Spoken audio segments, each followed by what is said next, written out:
ஓம் சக்தி தாயே போற்றி. என் அன்பு குழந்தையே, இன்று உன் தாயானவளிடத்தில் நீ வைத்த வேண்டுதல் பலித்துவிட்டது. ஏன் தெரியுமா? நீண்ட காலமாக இந்த தாயானவளினுடைய அன்பினை நீ முழுமையாக பெற்றுவிட்டாய். என் தங்கமே, என்னுடைய அன்பினை நீ முழுமையாக பெற்றிருப்பதால் மட்டும்தான் இந்த வாக்கினை உன்னால் உணர்ந்து கேட்க முடிகிறது. நீ ஒரு முறை சிந்தித்துப்பார். இந்த அம்மா எப்படி உன் வாழ்க்கைக்குள் நுழைந்தேன், எப்படி உன்னிடத்தில் நாள்தோறும் பேசிக் கொண்டிருக்கின்றேன், நீ எப்படி இந்த தாயானவளிடத்தில் அளவுக்கு அதிகமான அன்பினையும் பக்தியையும் வைத்திருக்கின்றாய் என்றுதான். இதையெல்லாம் உணர்ந்துதான் உன்னிடத்தில் நான் நாள்தோறும் நம்பிக்கையையும் மன நிம்மதியும் கொடுத்து கொண்டிருக்கின்றேன். என் அன்பு குழந்தையே, நீ என் மீது எத்தனை அன்பு கொண்டிருக்கிறாய் என்பதனை இப்பொழுதுதான் நான் புரிந்து கொண்டேன். என் செல்ல குழந்தையே, நீ என்னிடத்தில் உண்மையான பக்தியோடு தான் இருக்கின்றாயா, என்னை வணங்குகிறாயா இல்லை வணங்கவில்லையா என்று மனதளவில் கூட நான் சந்தேகப்படவில்லை. ஏனென்றால் எனக்கு நன்றாக தெரியும் அல்லவா நீ என் மீது எத்தனை அன்பு வைத்திருக்கிறாய் என்று. அப்படி இருக்கக்கூடிய என் செல்ல குழந்தைக்கு உன்னுடைய வேண்டுதல்களை எல்லாம் நான் நிறைவேற்றி தராமல் போய்விடுவேனா? என் குழந்தையே, நீ மனமுருகி என்னிடத்தில் கேட்ட வேண்டுதல்களை எல்லாம் நான் நிச்சயமாக நிறைவேற்றி கொடுக்கத்தான் போகின்றேன். நீ இந்த தாயானவளினிடத்தில் மனமுருகி கேட்டது, மன நிம்மதியோடு உன்னுடைய கஷ்டங்களுக்கு தீர்வினை கேட்டதும், உன்னை காயப்படுத்தியவர்களுக்கான விஷயங்களை தெரிவிப்பதும், உனக்கு தண்டனையை கேட்டதும், உன்னிடத்தில் தவறு செய்தவர்களுக்கான நல்ல பாடத்தினை கேட்டதும், இவை எல்லாவற்றையும் நான் உனக்கு நிறைவேற்றி கொடுக்கத்தான் போகின்றேன். என் அன்பு குழந்தையே, இனி உன்னுடைய வாழ்க்கை நீ ஆசைப்பட்டபடியே நிம்மதியாக சந்தோஷமாக அமையப் போகின்றது. என் குழந்தையே, அதையும் நான் நிச்சயமாக உனக்கு செய்து கொடுக்கத்தான் போகின்றேன். என் குழந்தைகளின் ஆசைகளையெல்லாம் நிறைவேற்றுவதுதானே இந்த தாயானவளினுடைய முதல் கடமையாக இருக்கிறது. அப்படி இருக்கும் பொழுது நான் உன்னுடைய வேண்டுதல்களை எல்லாம் நிறைவேற்றி தராமல் போய்விடுவேனா? என் தங்க பிள்ளையே, நீ இப்பொழுது என்ன மனநிலையில் இருந்தாலுமே உன்னை மீட்டு கொண்டு வர வேண்டியது இந்த அம்மாவினுடைய பொறுப்பாகும். எனவே இந்த தாயானவளினிடத்தில் நான் வைத்த வேண்டுதல்கள் எல்லாம் நிச்சயமாக எனக்கு பலிக்கப் போகின்றது. நாம் கேட்டது எல்லாவற்றையும் அம்மா கொடுத்து விடுவாள் என்ற சந்தோஷத்தை நீ அனுபவிக்கப் போகின்றாய். உன்னுடைய நம்பிக்கையை நான் எப்பொழுதுமே நிச்சயமாக வீணாக்கி விடமாட்டேன். என் செல்ல பிள்ளையே, உன் வாழ்க்கையில் நீ ஒரு புதிய உறவை வரவேற்க தயாராகி கொண்டிருக்கிறாய் என்பதையும் நான் முன்கூட்டியே உனக்கு தெரிவித்து விடுகின்றேன். உனக்கு தெரிந்தவர்களோ தெரியாதவர்களோ ஏற்கனவே அறிமுகமானவர்களோ கூட யாராக வேண்டுமானாலும் இருக்கலாம். ஆனால் உன் வாழ்க்கையில் உனக்கு புதிய உறவு ஒன்று வரப்போவது நிச்சயம். என் அன்பு குழந்தையே, நல்ல உண்மையான உறவுகள் என்னிடத்தில் இல்லை, நல்ல நண்பர்கள் இல்லை. யாரை நம்புவது என்று தெரியாமல் நீ குழம்பி போய் நின்று கொண்டிருந்தாய் அல்லவா? உன்னுடைய தேவைக்கேற்ப உனக்கு ஒரு நல்ல நட்பினையும் நல்ல குடும்ப உறவுகளையும் உண்மையான அன்பினையும் உன்னிடத்தில் கொடுக்கக்கூடிய ஒரு நல்ல துணையையும் உன் வாழ்க்கையில் கிடைக்கும்படி நான் செய்ய போகின்றேன். இனிமேல் நீ செய்ய போகின்ற தொழில் ஏற்கனவே நடத்தி கொண்டிருக்கின்ற தொழிலை விட இன்னும் முன்னேற்றம் அடையவும், உன்னுடைய வேலைகளில் நீ வெற்றி பெறுவதற்கும் அங்கே நீ தயாராகி கொண்டிருக்கின்றாய். நல்ல சூழ்நிலைகள் எல்லாம் அமையப் போகின்றது. என் அன்பு குழந்தைகளே, உங்கள் ஒவ்வொருவரின் வேண்டுதலும் இந்த தாயானவள் நிச்சயமாக நான் நிறைவேற்றி தரத்தான் போகின்றேன். இதற்கு முன்பு எதற்காகவெல்லாம் நீ வருந்தி நின்றாயோ, எதற்காகவெல்லாம் வேதனைப்பட்டாயோ, அதற்கான நல்ல மருந்தினை நிச்சயமாக என்னிடத்திலிருந்து பெறத்தான் போகின்றாய். உனக்கு எல்லாமே கிடைக்கப் போகின்றது. அதை உன்னுடைய கைகளிலேயே இந்த தாயானவள் நான் கொண்டு வந்து கொடுக்க போகின்றேன். உன்னுடைய வாழ்க்கையில் நல்ல விஷயங்கள் நடந்த பொழுது நீ நீயாகவே இதையெல்லாம் உணர்ந்து கொள்வாய். என் செல்ல குழந்தையே, இதுவரை உனக்கு எந்தெந்த விஷயங்கள் எல்லாம் கிடைக்காமல் இருந்ததோ, எந்தெந்த விஷயங்கள் எல்லாம் தடைப்பட்டு நின்றதோ, அதையெல்லாம் இனி நடக்க இருக்கின்ற நாட்களில் நீ அடையப் போகின்றாய். இந்த அம்மா மீது நம்பிக்கையை அதிகமாக வைத்து விட்டாய் அல்லவா? அப்படி இருக்கும் பொழுது இனிமேல் உன் வாழ்க்கையில் நல்ல விஷயங்களை நடத்தி காட்டுவது என்னுடைய முழு பொறுப்பாக மாறியிருக்கின்றது. நான் ஒருபொழுதும் உன்னை கைவிட்டு விடமாட்டேன். என்றும் உன்னுடனே உனக்கு துணையாக இருந்து கொண்டு உன்னை வழிநடத்தி கொண்டு இருப்பேன் என்பதனை நீ மறந்து விடாதே. அது மட்டுமல்ல, உனக்கு வரக்கூடிய பெரிய ஆபத்துகளிலிருந்து உன்னை காப்பாற்றி உன்னுடைய உடல் நலனையும் உன்னுடைய குடும்ப நலனையும் நான் மீட்டெடுக்கப் போகின்றேன். அதுவரையில் உனக்கு பொறுமை என்பது கொஞ்சம் அவசியம். என் தங்க குழந்தையே, நம் அம்மா நமக்கு வாக்கு கொடுத்து விட்டால் இனி நமக்கு எந்த ஒரு விஷயத்திலும் நல்லது நடக்கும் என்பதனை நினைவில் வைத்து கொள்ள வேண்டும். என் அன்பு குழந்தையே, சந்தோஷம் என்பது என்ன தெரியுமா? பிரச்சனை இல்லாமல் வாழ்க்கையை வாழ்வது கிடையாது. எவ்வளவு பிரச்சனைகள் வந்தாலுமே அதையெல்லாம் சமாளித்து அந்த சூழ்நிலைகளை எல்லாம் வெற்றி கொண்டு நிம்மதியாக இருப்பதே உண்மையான சந்தோஷம் என்பதனை நீ புரிந்து கொள்ள வேண்டும். இனி என் செல்ல குழந்தைக்கு நிரந்தரமான சந்தோஷம்தான் வாழ்க்கையில் அமையப் போகிறது.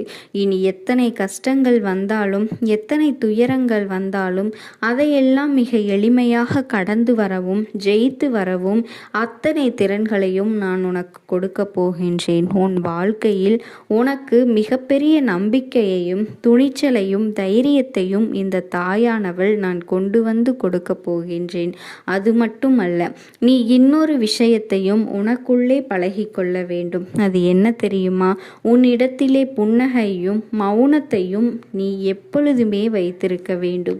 ஏனென்றால் பல பிரச்சனைகளை எல்லாம் கடந்து நீ எப்பொழுதும் வருவதற்கு இந்த இரண்டுமே உனக்கு ஆயுதங்களாக பயன்பட போகின்றது. என் அன்பு குழந்தையே, உன்னுடைய அழகான புன்னகை என்பது பல பிரச்சனைகளை உனக்கு தீர்த்து வைக்கும். அதே சமயத்தில் உன்னுடைய மௌனம் என்பது பல பிரச்சனைகளை உனக்கு மீண்டும் வராமல் தடுத்துவிடும். சரியான இடத்தில் நீ சிரித்து விட்டாலே சில பிரச்சனைகள் எல்லாம் காணாமல் போய்விடும். உன் முகத்தில் இருக்கின்ற அழகான புன்னகை எல்லாம் ஒட்டுமொத்த மனநிலையும் மாற்றிவிடும். அதனால் பிரச்சனைகள் எளிதில் முடிந்து விடுவதற்கு வாய்ப்புகள் இருக்கின்றது.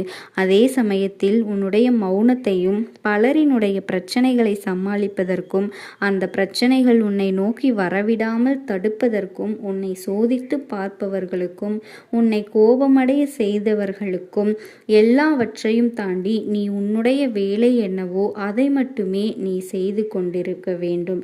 என் குழந்தையே, அதனை நீ மௌனமாக கடந்து சென்று விட்டாலே எப்பேற்பட்ட கஷ்டங்களும் உன் அருகில் வந்து நிற்பதற்கு கூட சக்தி இல்லாமல் வலுவிழந்து போகும். அதனால் இந்த இரண்டையும் எப்பொழுதும் வாழ்க்கையில் நீ பயன்படுத்த வேண்டும் என்பதனை மறந்துவிடாதே. என் செல்ல குழந்தையே, இந்த வாழ்க்கையில் வெற்றியும் தோல்வியும் யாருக்கும் நிரந்தரம் கிடையாது. ஆனால் இந்த வாழ்க்கையை யாரெல்லாம் நன்றாக வாழ வேண்டும் என்று நினைக்கின்றார்களோ அவர்களுக்கு போராட்டங்கள் அதிகமாகத்தான் இருக்கும். அந்த போராட்டம் நல்லபடியாக முடிய வேண்டும் என்றால் அதில் வெற்றி கிடைக்க வேண்டும் அல்லவா? அப்படிப்பட்ட வெற்றிதான் இனி உனக்கு கிடைக்கப் போகின்றது. உன்னுடைய போராட்டங்கள் எல்லாம் நல்லபடியாக முடிய போகின்றது. இனிமேல் நீ வெற்றி படிக்கட்டில் ஏறப் போகின்றாய். ஒவ்வொரு படியையும் கடந்து நீ உனக்கான வெற்றியை அடைந்து உச்சத்தில் அமரப்போகிறாய் என்பதனை மறந்துவிடாதே. என் செல்ல குழந்தையே, இதுவரை வாழ்க்கையில் எதையெல்லாம் நீ தேடி சென்றாயோ அதுவெல்லாம் இனி உன்னை தேடி வரப்போகின்றது. நீ எதிர்பார்த்ததை போலவே உன்னுடைய வாழ்க்கை இனி அமையத்தான் போகின்றது. இது இந்த அம்மாவினுடைய பொறுப்பு. இதனை நீ மறந்து விடாதே. என் தங்க குழந்தையே, இந்த சூழ்நிலைகளை எல்லாம் மாற்றி அமைத்துவிட்டு அதற்கான சக்தியையும் நான் உனக்குள்ளே கொடுக்கத்தான் போகின்றேன். என் அன்பு பிள்ளையே, இந்த சூழ்நிலைகளை எல்லாம் உணர்ந்து உனக்குள்ளே இந்த தாயானவள் சக்தியினை நீ உணர வேண்டும். உன்னுடைய முயற்சிகளை நீ எதுவுமே செய்யாமல் எல்லாவற்றையும் தாயானவள் பார்த்து கொள்வாள் என்று நீயாக எந்த ஒரு விஷயத்தையும் விட்டுவிடாதே. உன்னுடைய சொந்த முயற்சியை நீ செய்யும் பொழுது அம்மா உனக்கு துணையாக இருந்து எல்லா வழிகளையும் உனக்கு ஏற்படுத்தி கொடுத்து உன்னை வெற்றி பெற செய்வேன். ஏதேனும் மனம் தளர்ந்து போகின்ற சூழ்நிலையோ விரக்தியோ ஏற்படுகின்ற சூழ்நிலை வந்துவிட்டால் நீ நினைக்க வேண்டியது என்ன தெரியுமா? இந்த அம்மாவை நினைத்து கொண்டு என்னால் முடியும், என்னால் இந்த விஷயத்தை செய்ய முடியவில்லை என்றால் யாராலும் செய்ய முடியாது, என் அம்மா துணையாக இருக்கிறாள் என்று நீ நினைத்துவிட்டு வேறு வேலையை பார்க்க வேண்டும். அந்த தன்னம்பிக்கை உனக்கு நிச்சயம். என் அன்பு குழந்தையே, இன்று உன் தாயானவள் உனக்கு ஒரு முக்கியமான விஷயத்தை பற்றி சொல்வதற்காகத்தான் வந்திருக்கின்றேன். என் தங்கமே, இன்று உனக்கு எச்சரிக்கையான செய்தியை தான் கொண்டு வந்திருக்கின்றேன். இது உனக்கான எச்சரிக்கையா அல்லது உனக்கு ஆபத்தை தரக்கூடியவருக்கு அம்மா தரக்கூடிய எச்சரிக்கையா என்பது இந்த அம்மாவின் வாக்கை கேட்டு முடிக்கும் நேரம் நீயாகவே தெரிந்து கொள்வாய். ஒருவரை அழிக்க ஒரு குடும்பமே சதி திட்டம் தீட்டுகின்றது என்றால், அதுவும் உன் வாழ்க்கையில் நடந்து கொள்கின்றது என்றால், அதை சற்றென்று கண்டுபிடித்து அதற்கான தீர்வினை பெற்றுவிட வேண்டும். இல்லை என்றால் உன்னை அவர்கள் அழித்து விடுவார்கள் என்பதனை நீ மறந்து விடாதே. என் குழந்தையே, அம்மா உனக்கு துணையாக இருக்கும் பொழுது ஆபத்து வருமா என்று கேட்டால் நிச்சயமாக வராது. உன் வாழ்க்கையில் சோதனைகள் வருமா என்று கேட்டால் நிச்சயமாக வரத்தான் செய்யும். அதுவும் உனக்கு மிகவும் நெருக்கமான ஒரு உறவுகளால் உனக்கான சோதனைகள் வந்து கொண்டுதான் இருக்கின்றது. நாம் எவ்வளவுதான் அவர்களுக்கெல்லாம் உதவிகளை செய்திருந்தாலும் கூட அது அவர்களுக்கு போதவில்லை. எவ்வளவுதான் நன்மைகளை செய்திருந்தாலும் அதுவெல்லாம் அவர்களுக்கு ஒருபொழுதும் திருப்தியை கொடுப்பது இல்லை. எல்லா விஷயங்களையும் தாண்டி அவர்களுக்கு இன்னமும் ஏதோ ஒரு விஷயத்தை உன்னிடத்திலிருந்து பெற வேண்டும் என்று நாள்தோறும் எதிர்பார்த்து நின்று கொண்டிருக்கின்றார்கள். அவர்களுக்காக நீ எவ்வளவோ விஷயங்களை எல்லாம் கொடுத்து கொடுத்து இப்பொழுது ஓய்ந்து விட்டாய். இதற்கு மேலும் இவர்களுக்கு என்னால் உதவி செய்ய முடியாது என்று ஒதுங்கி நின்று கொண்டிருக்கின்றாய் அல்லவா? இந்த தருணம் அவர்களுக்கு மனதில் ஒரு தீராத வேதனையை ஏற்படுத்தி இருக்கின்றது. காலம் முழுவதும் இன்னொருவரினுடைய உதவியினால் வாழ்க்கையில் முன்னுக்கு வந்தவர்கள் அல்லவா? இப்பொழுது அந்த உதவிகள் கிடைக்கப் பெறவில்லை என்றவுடன் மனதிற்குள் வேதனைகள் அதிகமாகிவிட்டது. அந்த வேதனையோடு தான் இவர்கள் என்ன செய்து கொண்டிருக்கின்றார்கள் என்பதையெல்லாம் நீ கட்டாயமாக தெரிந்து கொள்ளத்தான் வேண்டும். இந்த வேதனையின் உச்சத்தை தொட்ட இவர்கள் உனக்கு செய்ய நினைத்தது உனக்கான அழிவினை அங்கே எதிர்பார்த்து காத்து கொண்டிருக்கின்றார்கள். நீ இருக்கக்கூடாது என்பதையும் அவர்கள் அங்கே முடிவு செய்து கொண்டிருக்கின்றார்கள். நமக்கு எதுவும் செய்யாத இவர்கள் வேறு யாருக்கும் எதையும் செய்யக்கூடாது என்று மனதார நினைக்கின்றார்கள். இவர்களின் குடும்பமே உனக்கு எதிராக திரும்பி இருப்பது இதற்கு மேலான ஒரு ஆச்சரியமாக இருக்கின்றது. ஏனென்றால் இந்த குடும்பத்தில் உனக்கு எத்தனையோ உதவிகள் எல்லாம் முன்பு கிடைக்க பெற்றிருக்கின்றது. இவர்கள் செய்த உதவிகள் எல்லாம் சிறு சிறு உதவிகள் தான். அதற்கு கைமாறாக நீ அவர்களுக்கு எத்தனையோ பெரிய உதவிகளை எல்லாம் செய்திருக்கின்றாய். ஆனால் எதுவுமே அவர்களுக்கு இப்பொழுது நினைவில் இல்லை. அவர்கள் செய்ததை மட்டும்தான் இப்பொழுது அவர்களினுடைய மனதில் இருக்கின்றது. நீயோ அவர்களிடத்திலிருந்து நன்றியை ஒருபொழுதும் எதிர்பார்த்தது கிடையாது. அவர்களிடத்திலிருந்து நீ ஒரு விஷயத்தை எதிர்பார்க்கிறாய் என்றால் அது அன்பு மட்டும்தான். ஒரு சிறிய அன்பு நமக்கு கிடைத்துவிட்டால் போதும். அதை தருவதற்கு கூட அவர்கள் தயாராக இல்லை என்று நினைக்கின்றாய். அவர்களினுடைய எண்ணங்கள் முழுமையாகவே உனக்கு எதிராக திரும்பி இருக்கின்றது. இந்த நேரத்தில் அந்த குடும்பம் ஒட்டுமொத்தமாக எந்த நேரமும் கூடியமர்ந்து உன் வாழ்க்கையை அழிக்க வேண்டும், உன்னுடைய எதிர்காலத்தை கெடுத்துவிட வேண்டும் என்றுதான் அங்கே பேசிக்கொண்டிருக்கின்றார்கள். என் பிள்ளையே, உன் வாழ்க்கையில் ஏதேனும் ஒரு கெடுதலை உனக்கு நடத்த வேண்டும் என்று புதிதாக பிரச்சனைகளையும் குழப்பங்களையும் அங்கே உண்டாக்கி கொண்டிருக்கிறார்கள். எப்படியாவது உன்னை ஏதாவது ஒரு விஷயத்தில் சிக்க வைத்து நடுத்தெருவிற்கு இழுத்துவிட வேண்டும் என்றும் எண்ணிக்கொண்டிருக்கின்றார்கள்.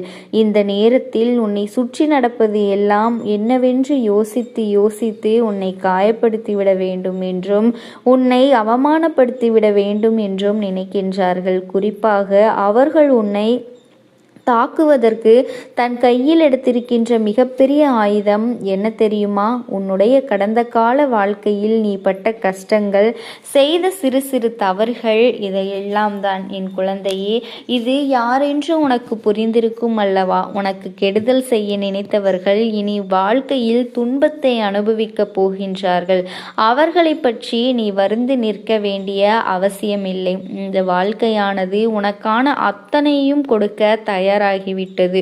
உன்னுடைய நல்ல மனதிற்கு என்றுமே நல்லது மட்டும்தான் நடக்கும் என்பதனை புரிந்து கொண்டால் போதும். இனி எல்லாமே உன்னுடைய வசமாக மாறப்போகின்றது. இந்த சூழ்நிலைகள்